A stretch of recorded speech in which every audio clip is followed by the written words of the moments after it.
And it's a War of the Wesses because our next poet is Wes Ryan.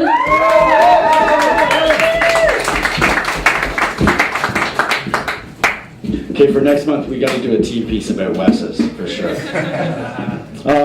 So I haven't competed with this one in Peterborough. I kind of had to do it in Toronto because I choked on another poem and jumped into this one. And I'm going to do it tonight because, well, Time magazine just declared the protester the person of the year. Is that correct?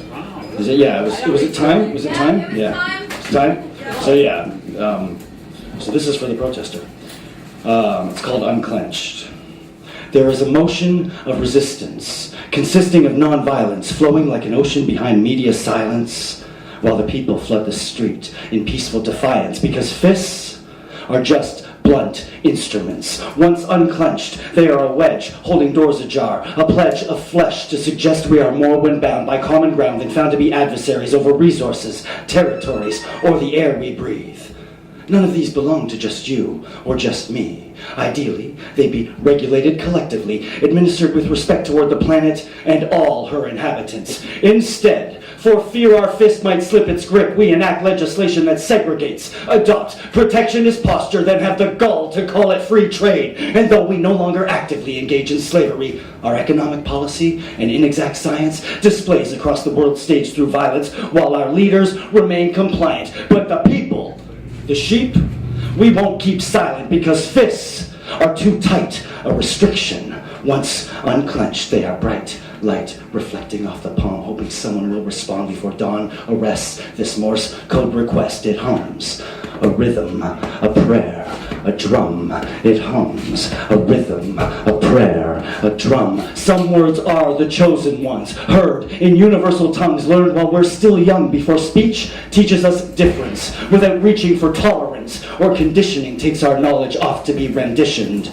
But hey, who needs the CIA? We have Judgment Day, the media, and college to blow our minds regardless of the fallout. Now, which myths do we dismiss?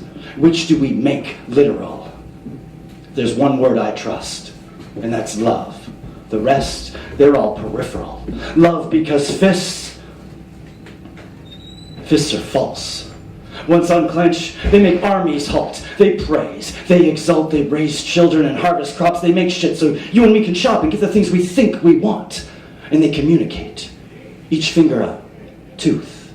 Whether American Sign Language, cultural expression, or to exaggerate the truth, they also offer proof.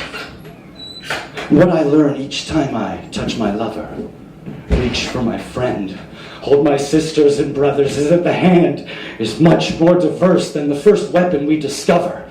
So the next time fear irrationally insists or anger decides to arrive, I will cease, desist, clear my mind, and unclench my fist.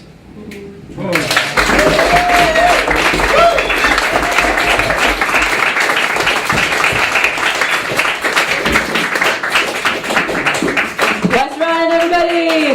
Give me a fist! Okay, judges. 1, 2, 3. I've got an 8.8, an 8.4, an 8.5, an 8.8, and an 8.8. That's a lot of 8s. Enough for Wes.